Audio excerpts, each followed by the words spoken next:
Chuck Pagano, I hope a little part of your heart hurts for beating the team you grew up loving. I know you're a good man, but if I were you, if I were in your position, I would have thrown the game. You don't beat the team you used to love. That's just rude. But I swear to God, Chuck and Andrew Luck, if you do not win in New England, I will kick your ass. Well, not literally. Either one of you would handle me with great ease in a physical confrontation. But I'm here saying you have to win next week because I cannot stand to watch the Patriots play in another fucking Super Bowl. It's just not a game for you on Sunday. It's a battle against pure evil, and if you let evil win, the world will end as we know it. So the pressure's on, Indy. Do not blow this.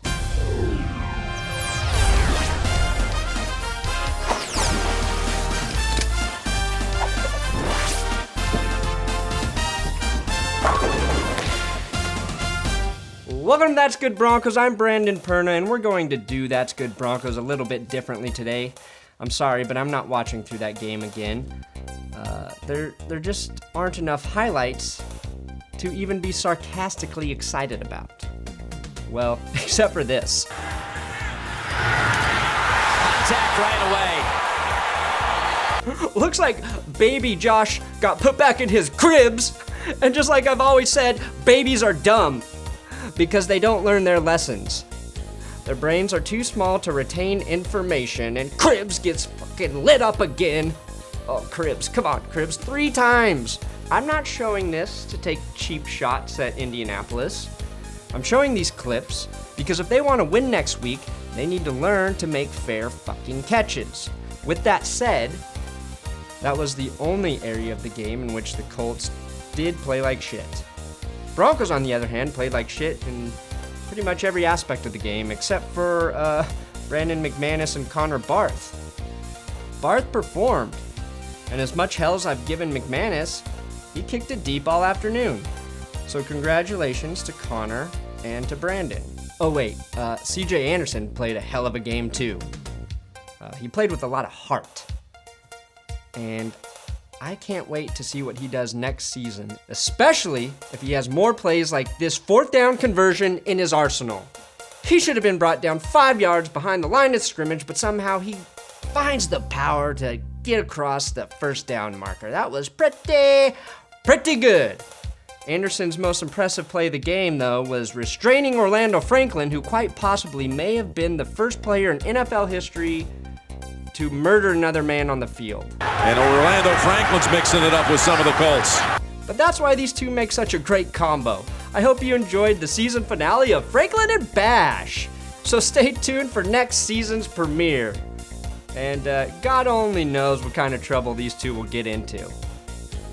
Seriously, I'm impressed a man of Anderson's size was able to restrain Franklin and his grizzly bear type build. So that was the big dick play of the game. Congratulations, CJ Anderson. Well, the Broncos lost the playoff game 24-13 to the Colts. Big fucking deal. It's time to get over it, all right? I'm a little disappointed in the way I've seen the fan base handle the loss. As Bronco fans, I think we pride ourselves on being a great fan base, and I think many of us believe we are one of the best in all of sports. But when the world hears us booing our team at halftime, in a playoff game, it makes us look like pussies. That's right, pussies. The only team that should ever be booed is the New England Patriots. If you're booing somebody or another organization, except for maybe the Yankees or Lakers, then you're wasting your breath. With that said, I can sort of understand booing to an extent. I watch the game in the privacy of my home, so I yell at my TV. I lose myself in the heat of the moment. I yelled at Talib, Manning, Fox, and Demarius throughout the game yesterday. But the only people who heard me acting like a bitch were my girlfriend Jess and my friend Tyson, who I am convinced is the actual reason the Broncos lost. Tyson has only watched one other football game with me, and that was the Seattle-Denver Super Bowl. So everyone can blame him for the loss. Let's boo Tyson. Boo Tyson! Boo Tyson! Boo! That actually does feel pretty good. Sorry, Tyson. My point is, I understand the roller coaster of emotions that occur during a game. But if you're in public, act like an adult and treat your team with a little respect. What makes even less sense to me is the need to publicly shit on the team you love after a major loss via social media. It's mind-boggling, absolutely perplexing to me how many football fans become professional decision makers after a loss.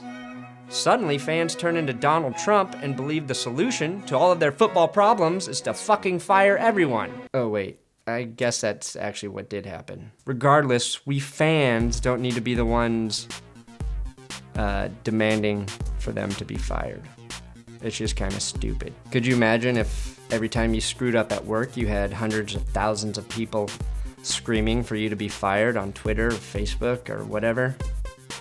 It wouldn't feel very good, would it? That's all I'm saying. Let's be nice to each other. That's all I'm saying. Well, I'm actually about to say more. Let me put it like this. The Broncos finished the season 12-4. And were the second seed in the AFC. They won their division for the 4th straight season. Do you know how impressive that is? Let me take a step back because I'm not speaking to everyone. I know a large majority of you are loyal and enthusiastic supporters of the team. I'm not talking to you, I'm talking to the crazy people who won't hear me anyway, so I guess why the fuck am I even talking? Maybe it's because I can be appreciative of a good season of football regardless of whether or not my team wins the Super Bowl. If you're only happy when your team wins it all, then you're missing the point and you're going to be unhappy for pretty much 99% of your team's seasons. I know the ultimate goal is to win the Super Bowl. And as a fan, you should dream of watching your team win one, because if or when they do, it's as good as you think it can and would be. Just remember, winning a Super Bowl is almost fucking impossible. One team gets the trophy every year. In order for that team to win it, a lot, and I mean a lot of things have to fall into place. Many of those things are beyond the team's control. Just ask Detroit or Dallas, who both got screwed because of officiating calls during their games. Think about it like this. The Pittsburgh Steelers have won more Super Bowls than any other franchise in NFL history with 6. We're about to witness Super Bowl 49.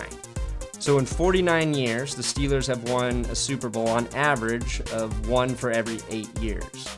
Super Bowl wins are elusive, even for the most winning Super Bowl team in NFL history. The Steelers won 4 of their Super Bowls in the 70s. And at that time, it was easier to maintain an elite team over a long period of time. They won a Super Bowl in 1979 and had to wait until 2005 before they got their next Super Bowl victory. That's a 26-year drought.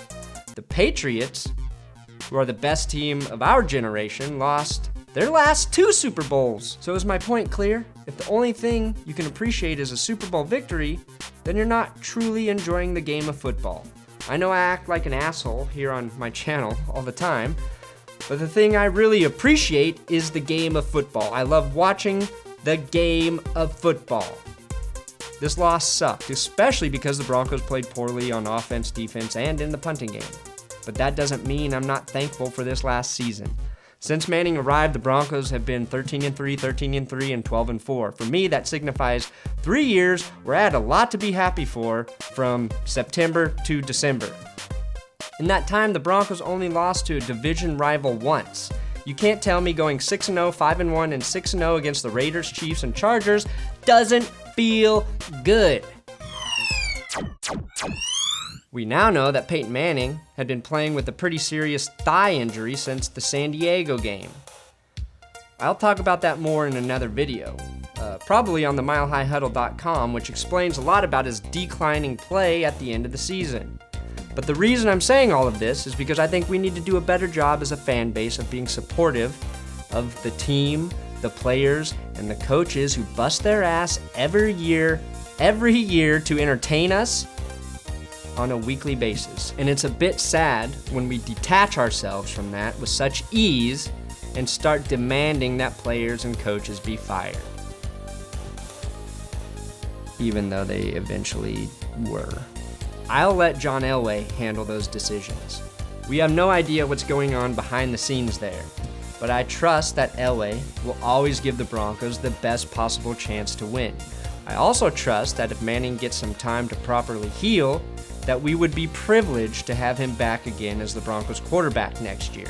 Until those decisions start to present themselves, I want to thank the Broncos for a great fucking season. Sure, it didn't end the way any of us wanted it to, but I thoroughly enjoyed the 2014 season and almost I didn't really enjoy the playoff game, I'll be honest.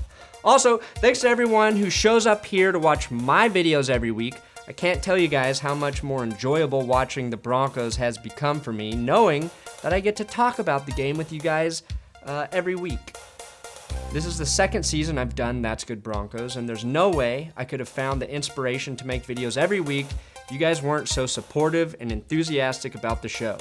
So thanks for watching it, thanks for sharing my videos on Twitter and Facebook, and to the Broncos forums on Reddit, and the Orange Main. All of you guys have been awesome, and my plan this offseason, besides covering important events such as free agency and the draft, is to post Throwback Thursday videos from some of my favorite moments from the last 2 seasons, so make sure you keep coming back and keep watching it because I need those views. It's like heroin, or cocaine, or booze, or any combination of those drugs. I feed off of it, and if I don't have it, I get the shakes. So keep coming back.